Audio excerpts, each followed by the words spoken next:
I always believed revenge was a dark path, until the day my own best friend pushed me into it. My name is Ryan, and for most of my life, I had only one person I trusted blindly, my best friend, Leo. We met in school, survived the worst years together, and shared dreams like brothers. If someone asked me who I'd die for, the answer was always him. But I never imagined he'd be the one who would destroy everything I had built. It all started 3 months ago, when I finally got the biggest opportunity of my life, an internship at a major tech company. I wasn't from a rich family, so this chance meant survival for me, a future, a real shot. Leo knew how much this meant to me. He was the first person I told, the first person who celebrated with me. At least, that's what I thought he was doing. 1 week before my final evaluation for a permanent job, something strange happened. My manager called me into his office and slid a file across the table. Inside were screenshots, messages, code files, all tied to my name, and every single one of them showed one thing. I had stolen company data. But I didn't. I couldn't even understand what I was looking at. My hands were shaking, my throat closing. My manager looked disappointed, but the company had a zero-tolerance policy. They didn't even investigate further. They told me to leave immediately. My whole world fell apart in minutes. On my way home, I kept thinking, who would do this? And then something clicked. There were only 2 people who had access to my laptop, me and Leo. At first, I denied the thought. I tried convincing myself he'd never hurt me. But when I got home and opened my computer, everything became clear. He had transferred files at 2:14 a.m. He had logged in with my saved credentials. He had used my own system to sabotage me. I felt sick. I felt betrayed in a way I never thought was possible. Still, I called him. Not to fight, but to hear something. Anything. Maybe an explanation. Maybe a mistake. He picked up with a laugh in his voice. Bro, what's up? I couldn't speak for a moment. Finally, I asked, Leo, did you touch my laptop last week? There was a pause. A very small one, but enough. And then he said, Yeah, I borrowed it. Why? My chest tightened. It was him. I asked again, Did you send anything from my account? Long silence.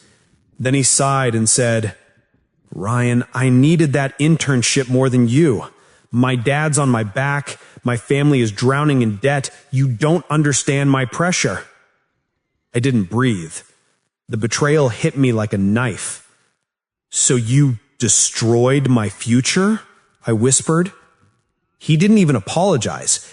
He just said, It was nothing personal. Nothing personal. That was the moment something inside me broke. Not my kindness, not my hope, but my trust. All my life, I avoided revenge. I thought only weak people needed revenge to feel strong. But then I realized revenge isn't about strength. It's about justice. I didn't scream. I didn't curse. I simply said, Leo, you made the biggest mistake of your life. And I hung up. For the next 10 days, I didn't eat properly, didn't sleep, but I planned. Leo got the internship he stole from me. He was bragging online, posting pictures, celebrating like a hero. People praised him for his hard work. He even uploaded motivational quotes. But he forgot one thing.